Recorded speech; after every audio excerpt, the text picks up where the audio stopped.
하느님께 한 가지를 청하면 그것을 들어주신다고 하면 여러분들은 과연 무엇을 청하시겠습니까? 어떤 사람은 건강을 청하고 어떤 사람은 자신이 원하는 것이 이루어지기를, 어떤 사업이라든지 아니면 학업이라든지 어떤 목적이 이루어지기를 바랄 수도 있겠죠. 그런데 하느님께서 한 가지를 들어주신다고 하면 우린 반드시 필요한 것을 청해야 합니다. 그것만 청하면 나머지도 얻을 수 있기 때문이죠. 과연 무엇을 청해야 합니까? 성령을 청해야 한다는 거죠. 우리 마음속에 잘 와닿지 않을 수 있죠. 왜냐하면 현실을 살아가면서 정작 필요한 것은 다른 것이기 때문에. 그러나 참으로 현명하게 청해야 합니다. 하느님께서는 성령을 우리에게 주고자 하시죠. 그 성령을 청하는 사람은 참으로 지혜로운 사람입니다. 왜냐하면 성령은 바로 하느님이시기 때문에 그래요. 하느님이 계신 곳에는 생명력이 넘쳐납니다. 하느님이 계신 곳에는 기쁨이 넘쳐흐를 수밖에 없지요. 그러니 생명과 기쁨, 행복과 평화, 이것을 누리는데 필요한 모든 것들은 곁들여서 받게 된다는 겁니다. 그래서 하느님을 청하는 것이 무엇인지 아는 사람이야말로 참으로 현명하고 행복한 사람이라는 거죠. 간절히 청해야 합니다. 하느님이 내 안에 오시기를. 그분께서 오시면 내가 원하는 것들은 다 이루어질 수밖에 없기 때문입니다. 그런 것들이 나에게 이로운 것이요 정말 필요한 것이라면, 그래서 이미 청하기도 전에 알고 계신 하느님이 내 안에 오실 수 있도록 우리는 성령을 꾸준히 청해야 한다는 거죠. 하느님은 우리가 알 수 없어요. 그러나 체험하면서 그분을 느낄 수 있습니다. 성부 하느님, 성자, 그리스도, 성령 하느님, 하느님께서는 오로지 당신 자신을 우리에게 드러내 보이시고 이러한 계시를 통해서만 그분에 대해서 알 수 있다는 거죠. 하느님이 어떤 분이신지 굳이 알려고 하지 않아도 우린 믿음 안에서 그분과 깊은 연관을 맺으면서 살아갈 수밖에 없죠. 그분이 우리를 만드셨습니다. 그분이 우리를 구원하시고 지금 이 순간도 우리와 함께 하시죠. 지금 함께 하시는 하느님은 어떤 하느님이십니까? 성령 하느님이시라는 거죠. 성령, 그러면 우리가 도대체 성령 하느님은 어떤 분이실까? 어떤 이상한 언어로 말을 하고 또 뭔가 특별한 은밀한 그렇게 여기지만 그것이 아니라 그분은 우리 안에서, 우리 각자 안에서 참으로 세밀하게 활동하신다는 거죠. 그래서 우리 모두에게 맞춤식 은총을 주시는 분이야말로 누구시다? 성령 하느님이십니다. 예수님께서는 우리에게 무엇을 주셨죠? 원래 우리는 하느님과 멀리 있었죠. 인간은 죄를 져서 하느님으로부터 멀어졌고 그 결과로 세상에 죽음이 들어왔습니다. 이 죽음 때문에 인간은 고통스러워하고 인간은 괴로워하고 힘들어할 수밖에 없다는 거죠. 그러다 보니까 근본적으로 어떤 일이 생기지 않아도 우리 안에 무엇이 있어요? 불안이 있죠. 또 불안에 대한 두려움이 있습니다. 이것이 끊임없이 우리를 괴롭힌다는 거죠. 어떤 일이 발생했을 때 두렵거나 불안하죠. 그러나 근본적으로 이 불안과 두려움은 무엇에 대한 것이다? 죽음에 대한 것입니다. 그래서 인간은 자유로울 수 없어요. 하느님 안에 머물지 못하기 때문에 이런 결과가 일어났다는 거죠. 우리가 살아가면서 여러 가지를 하느님께 청하지만 정작 필요한 것은 한 가지예요. 하느님 안에 머물기만 하면 나머지는 저절로 해결이 될 수 있기 때문입니다. 그런데 그것을 깨닫지 못하면 순간순간 그냥 필요한 것만 하느님께 청하면서 참으로 지혜롭게 청할 수 없다라는 거죠. 그러나 하느님 안에 머물면서 자꾸 들으려고 하는 사람은 말씀이 그 사람을 깨닫게 해주죠. 정말 필요한 것이 무엇인지를 압니다. 그래서 다른 거 다 필요 없습니다. 그저 성령이 내 안에 오시면 저는 좋습니다. 더 이상 바랄 것이 없습니다. 이렇게 기도하게 된다는 거죠. 성령은 어떻게 느낍니까? 성령은 우리 안에서 구체적으로 어떻게 활동하시죠? 기본적으로 성령은 숨결이죠. 누구의 숨결입니까? 하느님의 숨결이죠. 건강한 사람과 건강하지 않은 사람은 숨결이 같아요, 달라요? 보통 폐활량이 좋은 사람들은 건강하죠? 이런 사람들의 숨은 어때요? 병원에 가서 폐활량 검사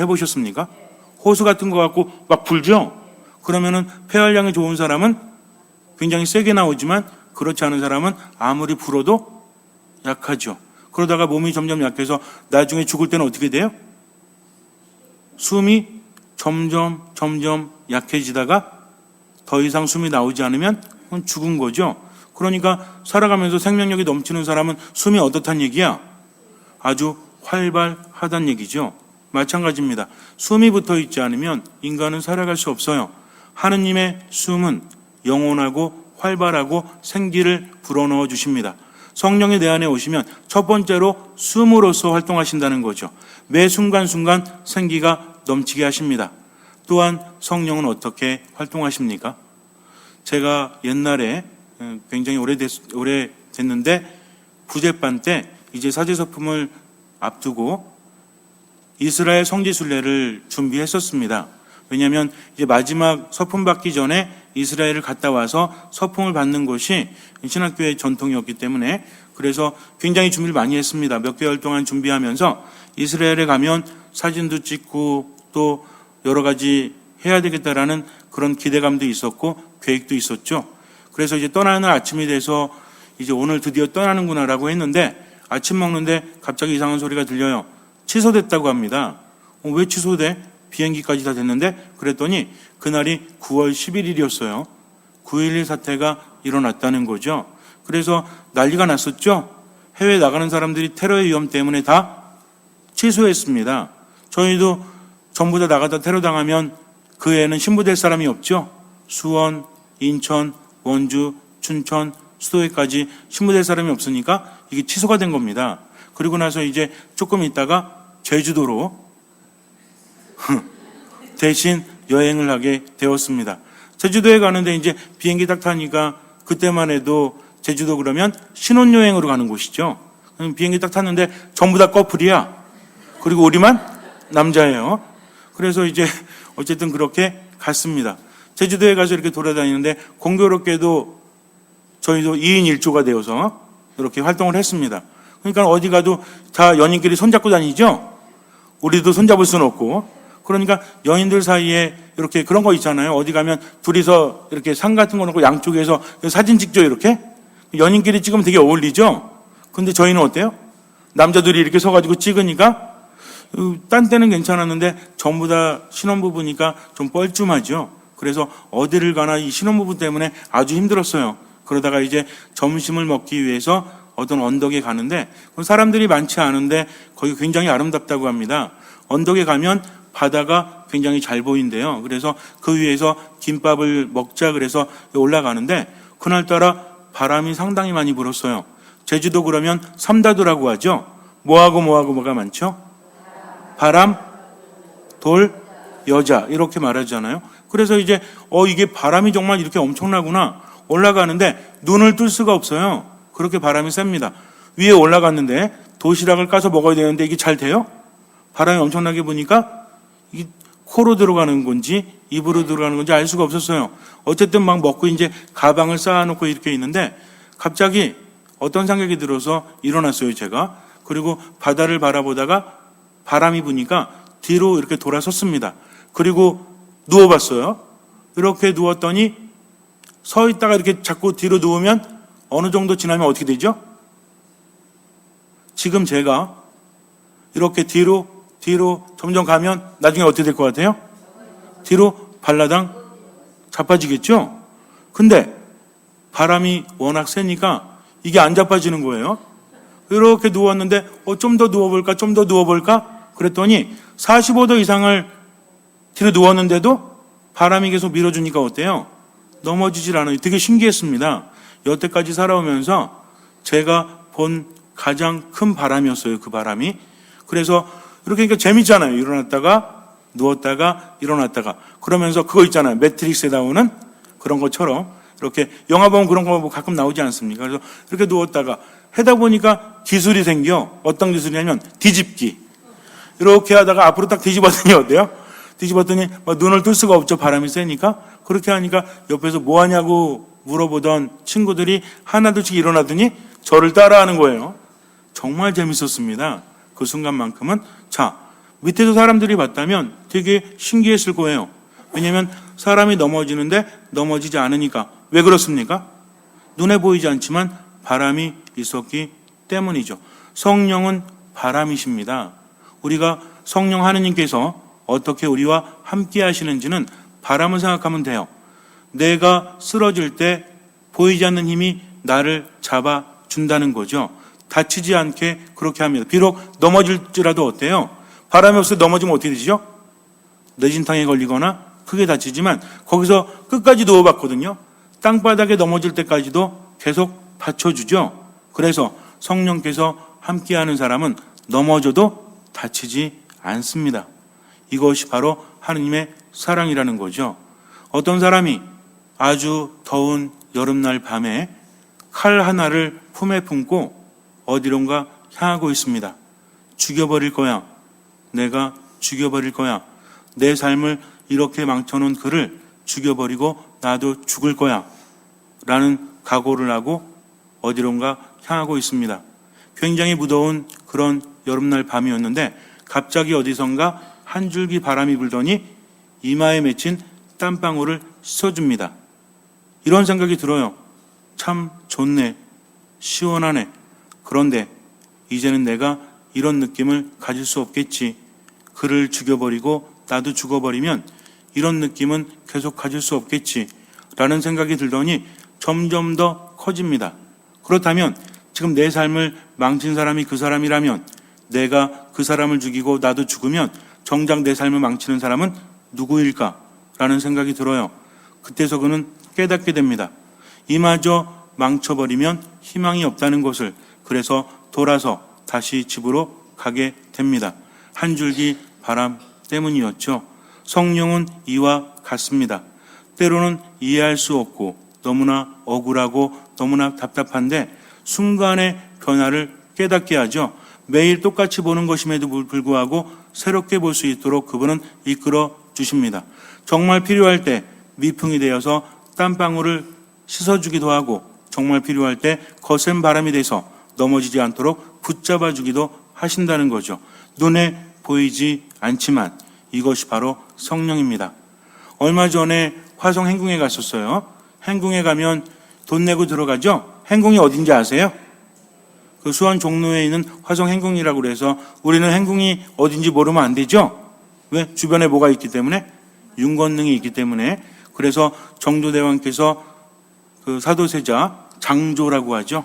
그래서 사도세자 묘를 찾아오면서 행렬을 했죠.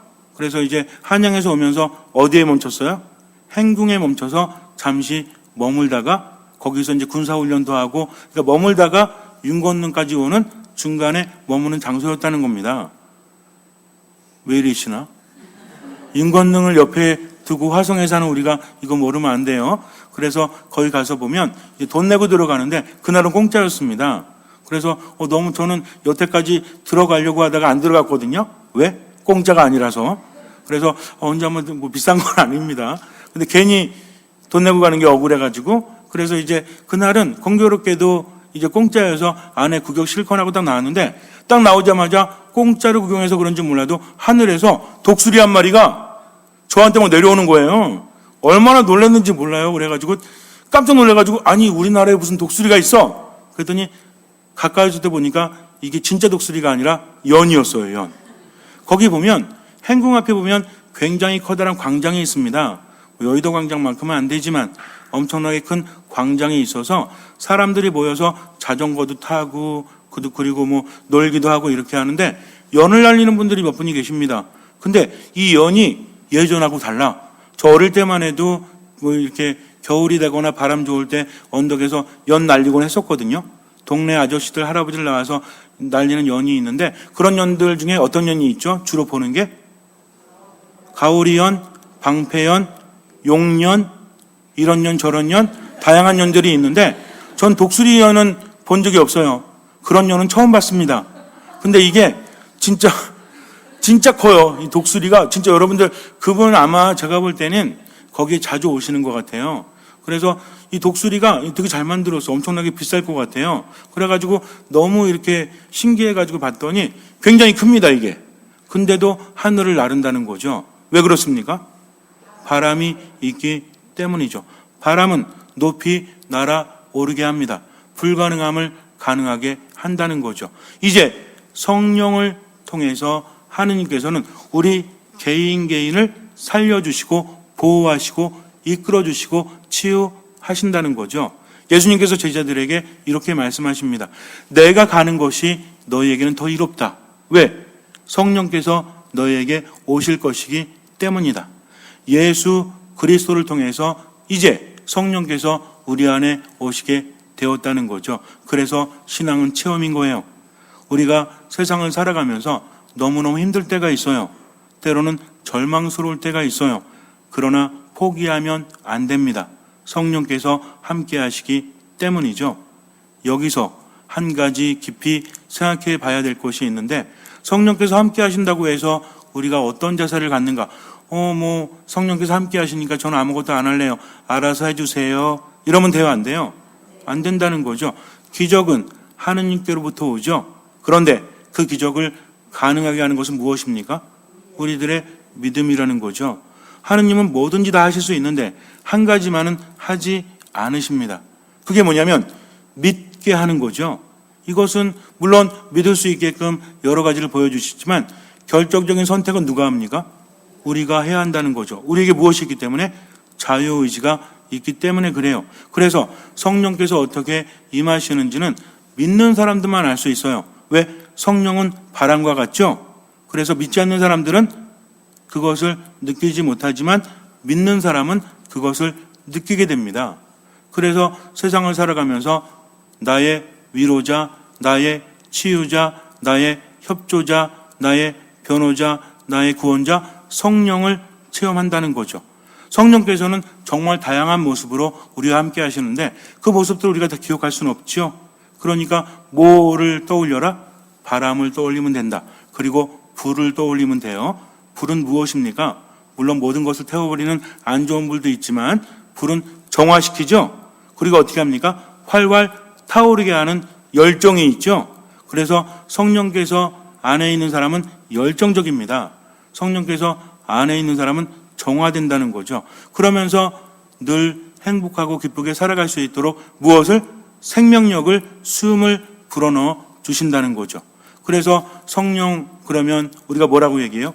위로자 성령이다. 또 협조자 성령이다. 또 치유자 성령이다. 또 파라클리토 변호자 성령이다. 마지막 날이 되면 하느님 앞에서 우리가 재판을 받죠. 그런데 거기에 판사가 누구죠? 판사가 예수 그리스도죠. 그리스도 왕 대축일 보내잖아요. 최후의 심판 때 우리를 심판하시는 분이 누구십니까? 예수 그리스도라는 거죠. 그런데 예수 그리스도는 우리를 사랑하십니까? 안 하십니까? 너무나 사랑하세요. 그래서 당신의 목숨까지 내어줄 정도로 우리를 사랑하시죠. 근데 옆에 변호자는 또 누구야? 성령 하느님이십니다. 그러니까 판사나 변호자나 다 같은 하느님이시니 이것을 우리가 전문용어로 뭐라고 하죠?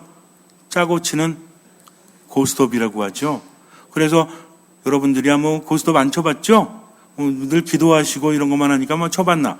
셋이서 고스톱 치는데 두 사람이 이뤄주려고 작정을 하면 한 사람은 딸 수밖에 없죠. 엄한 짓 하지 않으면. 그러니까 뭐라 그래요? 이제 그만 죽지. 근데 그거 안 믿고 고고 계속 그러면 어떡해?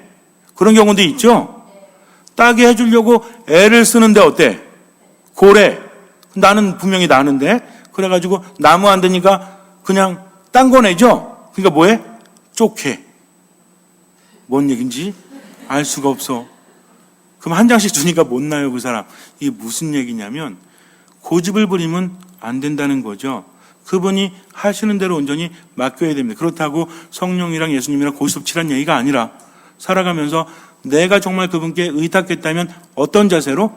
겸손하게 듣는 마음으로 머물기만 하면 돼요. 이게 뭐 하는 거냐면 바람을 타는 겁니다. 연을 날릴 때 가장 중요한 게 뭔지 알아요? 바람의 때를 기다리죠. 그러다가 바람이 불면 어떻게 합니까? 땡기기도 하고 풀기도 하면서 뭘 타려고 그래? 바람을 타려고 하다가 어느 정도 올라가게 되면 그 다음부터는 아주 편안하게 할 수 있죠. 그러니까 이 바람을 타고 올라가는 게 힘들어요. 그래서 이렇게 막 땡기고 이렇게 하다가 바람을 타면 계속해서 바람을 제대로 타줘야만 위로 올라갈 수 있다는 겁니다. 마찬가지예요. 믿음이란 무엇이다? 바람을 타는 겁니다. 어떤 바람을? 성령이라는 바람을 타는 거죠. 그래서 살다 보면 우리 삶이 어떻게 돼요? 신바람 난다고 하죠. 우리나라 말이 기가 막혀요. 신바람이 뭡니까? 믿는 이들에게 신바람은 성령이에요. 왜? 신바람이기 때문에 그래요. 그래서 하느님의 바람에 모든 것을 맡기면 그 다음부터는 알아서 이끌어 주십니다. 얼마나 행복합니까? 우리는 혼자예요, 아니에요? 우리는 혼자가 아니에요. 그래서 외로워도 슬퍼도 나는 안 울어, 참고 또 참지, 울긴 왜 울어? 누가 함께 하십니까? 성령께서 함께 하시기 때문입니다. 이게 얼마나 대단한지 알아요? 그러니까 절망하지 않아요. 그러니까 포기하지 않아요. 최선을 다합니다. 불안 때문에, 걱정 때문에, 두려움 때문에 그냥 거기 사로잡혀가지고 에너지 다 뺏기고 미래란 존재하지 않는 사람이 아니라 걱정할 거는 걱정하고 걱정하지 말아야 될 것은 내일에 맡깁니다. 지금 최선 다했죠? 그럼 어떻게 하면 돼? 하느님께 맡기고 기도와 말씀과 미사 안에서 그냥 쉬면 돼요. 나머지는 주님께서 이끌어 주시니까. 정리합니다. 성령 안에 머무는 사람은 온전히 맡기기 위해서 듣는 마음으로 마치 바람을 타려고 애쓰는 연처럼 그렇게 온전히 맡기는 사람이죠. 그렇게 맡겼으니 최선을 다한다면 뭐하지 않습니다? 걱정하지 않고 염려하지 않는 즉 판단하지 않고 온전히 맡긴다는 거죠. 그러니 삶이 점점 복잡해지겠어요? 점점 단순해지겠어요? 단순할 수밖에 없죠. 맡길 건 맡기고 최선을 다할 건 최선을 다하고 쉴 땐 쉬고 이렇게 하다 보니까 알아서 이끌어 주십니다. 이것이 무엇이다? 이것이 바로 신앙이라는 거죠. 하지만 여기서 더욱더 중요한 게 있죠. 이게 내 기분에 들떠서 그렇게 하는 건지 정말 성령 안에서 그렇게 하는지는 구분할 수 있어야 합니다. 성령과 함께하는 사람은 분명히 그런 은총을 체험하게 되지만 여기서 중요한 것이 있다.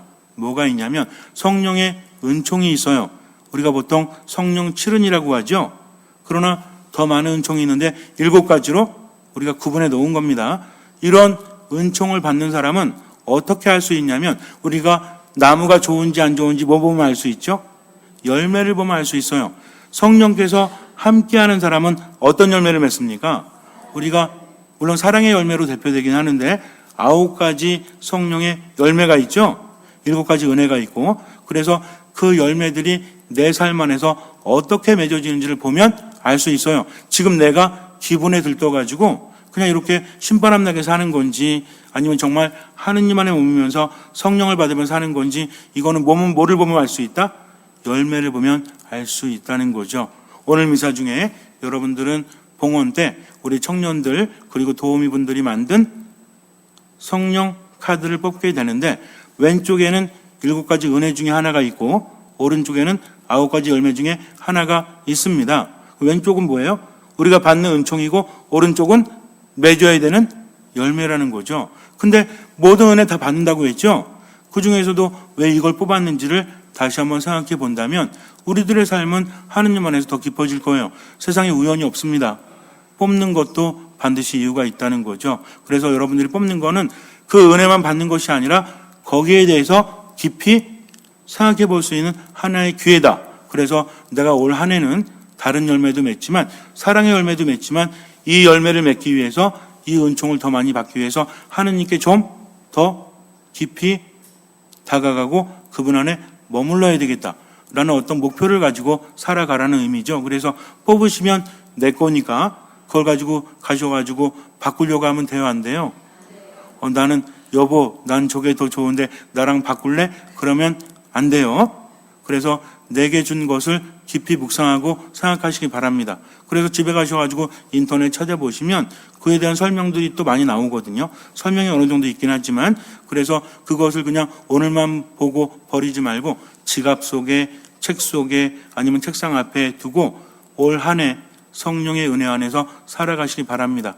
그러면 그런 열매를 맺으면 당연히 하느님 안에 머물고 내가 바라는 것들은 더 좋은 것으로 이루어질 수밖에 없다라는 거죠. 이것이 바로 믿음이에요. 그냥 뭔가를 청하고 하느님 이거 주세요라고 고집부리는 것이 믿음이 아니라 그분이 원하시는 것 안에서 그분 안에 머문다. 다른 건 다 까먹더라도 잊지 마세요. 듣는 마음으로 하느님 안에 겸손하게 머무면 성령께서 내 안에 오신다는 거죠. 그러면서 성령께서 이끌어 주시니까 뭐 하지 않는다? 절대로 뭐 하지 않는다?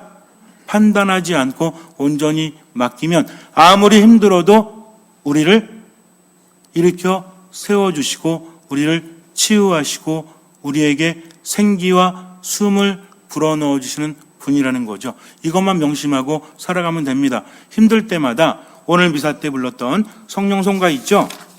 성령송가, 부속가 펴보세요. 53페이지. 성령송가 있습니다. 그래서 성령이 어떤 분이신지 다시 한번 묵상하면서 읽어보시면 정말 내 삶 안에서 함께 하시는 분임을 우리는 깨달을 수 있어요. 그러니 온전히 성령 안에 머무세요. 그러면서 우리는 외쳐야 합니다. 오소서 성령이요. 따라해 보세요. 오소서 성령이요. 이거를 베니 크레아토이라고 해요. 그래서 우리가 굉장히 유명한 성가들입니다. 그래서 가끔가다 베니 크레아토 이렇게 하면 오소서 성령이요. 이 노래구나 라고 생각하시면 돼요. 하지만 노래만 하는 것이 아니라 정말 필요한 것이 무엇냐고 물으신다면 우리는 망설이지 않고 주저하지 않고 서슴지 않고 뭐라고 합니까? 성령을 제게 주십시오 라고 하면 나머지도 받게 됩니다. 잠시 눈을 감으세요. 정말 필요한 것은 생명입니다. 정말 필요한 것은 생기죠. 바로 우리에게 숨을 불어넣어 주시고 생명을 주시는 성령께서 함께 하십니다.